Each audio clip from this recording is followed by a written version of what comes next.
Hi there, it's Carl again, just sharing a few thoughts on some plants in the garden that are sort of Japanese, or at least from China kind of base, that aren't aces. I don't just do aces, I do other things as well. So these are called peonies, absolutely gorgeous looking things. As you can see, they grow from a sort of great big base of foliage. This is something I bought last year out of season, really, beyond when you should really buy them. £1 each for a sort of tuber, and there's 3 in each of there, so they do grow pretty large. And I think I've done pretty well this year to get something really nice from them. I've got some more over there. I can probably stake these up a little bit and sort of, they've got a bit wet, they're blown in the wind. So consequently, they could do a little bit of propping up. I can do that, but they are really nice nonetheless. Other things I have in the garden that I'm becoming more and more fond of. We have a Fatsia. This is Fatsia japonica spider's web. Really interesting. Fatsia japonica is just a plain leafed plant, and at some point one of the leaves turned into a rather decorative one, and it was copied and propagated and cloned. So we now have these available, and this used to be in the conservatory, got a bit burnt down there, but doing really well outside now. Again, shade loving plants these, unlike the peonies which love full sun, but very nice, had a sort of splash of brightness and colour really to a dull area. Moving on to a variety of hostas, just really grown to love these. Again, they will die right back so there's just nothing there, but then in the spring they rapidly emerge and grow these beautiful big leaves. I've got them in nice broad pots. Why? Because for me they'll grow sort of sideways, and the tubers underneath will expand sideways, so you get a nice big plant. But I really wanted something that would grow in that way, so that I wasn't just looking at sort of plant pots. So I've got my aces behind there, but it kind of adds some sort of interest to the floor level, I suppose, really. So I suppose here we've got a sort of tiered effect. We've got something low like the hosta, and then we've got the Fatsia, and then we've got the aces behind to give some height to the whole scenario. So there's a nice little fellow there, and 1 or 2 more hostas, which are quite amazing. You don't particularly grow them for the flowers, but I'm interested in a few weeks what they look like. There's a big flower starting to appear there, which looks quite interesting. This is a Japanese anemone, which are strangely hard to come by, but you know, nurseries tend to stock 1 or 2 of them. I'm really after a pink one, or some more variants, because they're lovely. But it's only June, early June. They're doing really well, flowering nicely, and they'll continue to flower. There's lots more buds there to come, really all the way through to sort of September or something. So I say, lovely to concentrate on the aces in the background, but then again, just to extra interest, we have these other sort of Japanese plants available. This is again from definitely from Japan. It's Hakona Cloa, which is grass from the Hakon region of Japan, basically. Just thought I'd try growing some of this again. Quite these broad, low pots, really, because they can spread nicely. But just something a bit different. It's green, yes, but the shape of these is rather different to many of the aces and stuff like that. So it just gives a kind of splash of interest, really. As nice as the aces are, it's just nice to have things that perform well in their own different ways.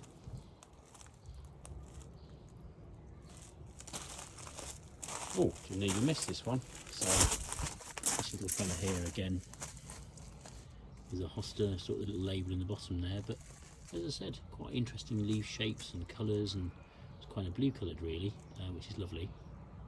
But you've got these lovely purple sort of little flowers starting to emerge, as we can see. So not grown primarily for their flowers, but I think they're really nice anyway. Super easy to grow, and the other thing with hostas is, because they've got tubers, as they grow big and spread and In the winter I can sort of dig them out, divide them when they're big enough into sort of 4 parts, and they're nice to share with people. So this hosta there is very kindly given to me by a friend where I work. It's just a half or a quarter one that she had, so it's quite nice to keep them in the family really. Varieties wise, literally hundreds to choose from. I dare say some are quite similar really, and certainly you've got the big leaf ones and the smaller leaf ones to vary it up a bit. But I hope you agree, it just creates a bit more of varied interest really. So just moving on to things that are sort of out of season now, but these are camellias. Didn't do very well this year flowers because the frost sort of got them, came a bit early. But nonetheless, they're quite an attractive sort of little plant for the rest of the year. But kind of the idea is you get your camellias fairly early on in the spring for some spring flowers. Before that, this is a dwarf cherry blossom tree, so that's really nice in the spring, and I think quite a nice attractive tree the rest of the year really. Quite a reasonable size, but it's not going to grow to enormous proportions because it is a dwarf. This one was found on Mount Fuji and cloned many years ago. I think it's 1920 it was found, so again quite a unique little specimen, but in the spring you'll find them in all the garden centres readily available. We've also got some conifers. Some of these are a bit naughty, they're not actually Japanese ones, they're kind of just conifers, but conifers do exist in Japan, but not necessarily the same varieties you'll find everywhere, but just another addition really. And this is a second sugi, which is a Japanese cedar, so just a nice plant, and I think as it gets bigger you start to see that kind of weeping colourful habit, which makes it really interesting. So again, something rather different. This actually is quite scarily a full-blown tree, so yes, it's in a large pot and it's growing really well. Theoretically it could land up kind of as big as one of those, like a giant tree. I'm not sure I'm doing the right thing here, but we'll give it a whirl. I think the pot will restrict its growth to some degree, but it may get to a point when it just sort of outgrows the garden really, but we'll wait and see. Maybe it might get planted in the middle of the lawn or something, who knows, not really decided. This is Lansseria japonica, or Japanese honeysuckle basically. So again, if you want some climbing Japanese plants, readily available. And down here we also have azaleas, again Japanese by nature, flower sort of Mayish I suppose, probably just after the camellias, but again they're coming to their own now, but looking nice nonetheless as a plant. And as you can see, there was lots and lots of flowers on these, so they did really well, but you just have to be patient I suppose. And again, I was very naive when I started this, I didn't really realise the idea, but I'm getting there. You want some sort of stuff for all year round colour. So this is Pieris japonica, which actually is really nice, and we've got lovely colourful leaves and flashes of red in there as well. So that will sort of bloom all year and through the winter really. That gives you some nice interest all year round. But then you've got your bursts of colour from the flowering plants as well as they go through the season. Another camellia. I mean, some of these were like £3 from Wilko's or something like that. Very cheap, very inexpensive. And as the time goes on, they'll get to decent sized plants really as years go by, without getting outrageously big because they're in pots. But that's just a nice addition. So that's a little euonymus. So that's another Japanese plant. Very much a tiny miniature version of euonymus. I've got bigger ones down the side of the house. But just really pretty, nice variegated leaves, adds a bit of interest. And so on and so forth, so on and so forth really. That's a Cryptomeria Wilnemeriana, I think it is. So that Cryptomeria is a Japanese cedar, so that's a genuine Japanese plant. So I bent the rules a bit with some of these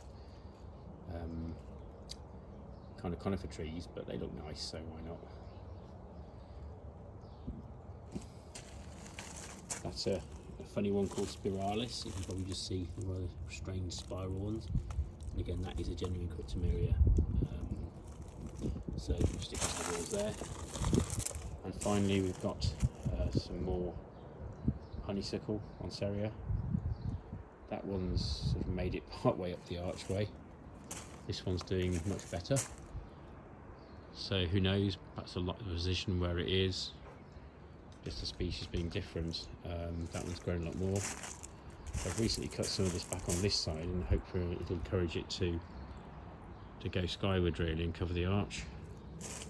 But again, nothing really much happened last year, but I think we can start to see the beginnings of some little flowers coming through. Or if we go back to this one, there's definitely some flowers starting to happen there, so that should be a nice scented sort of archway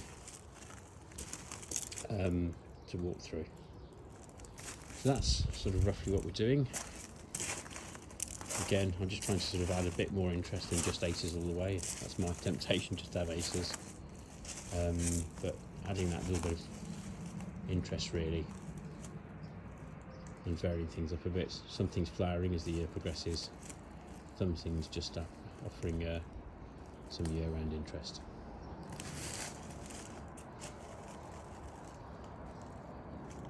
Okay, that's me done. Hope you enjoyed that, and see you soon.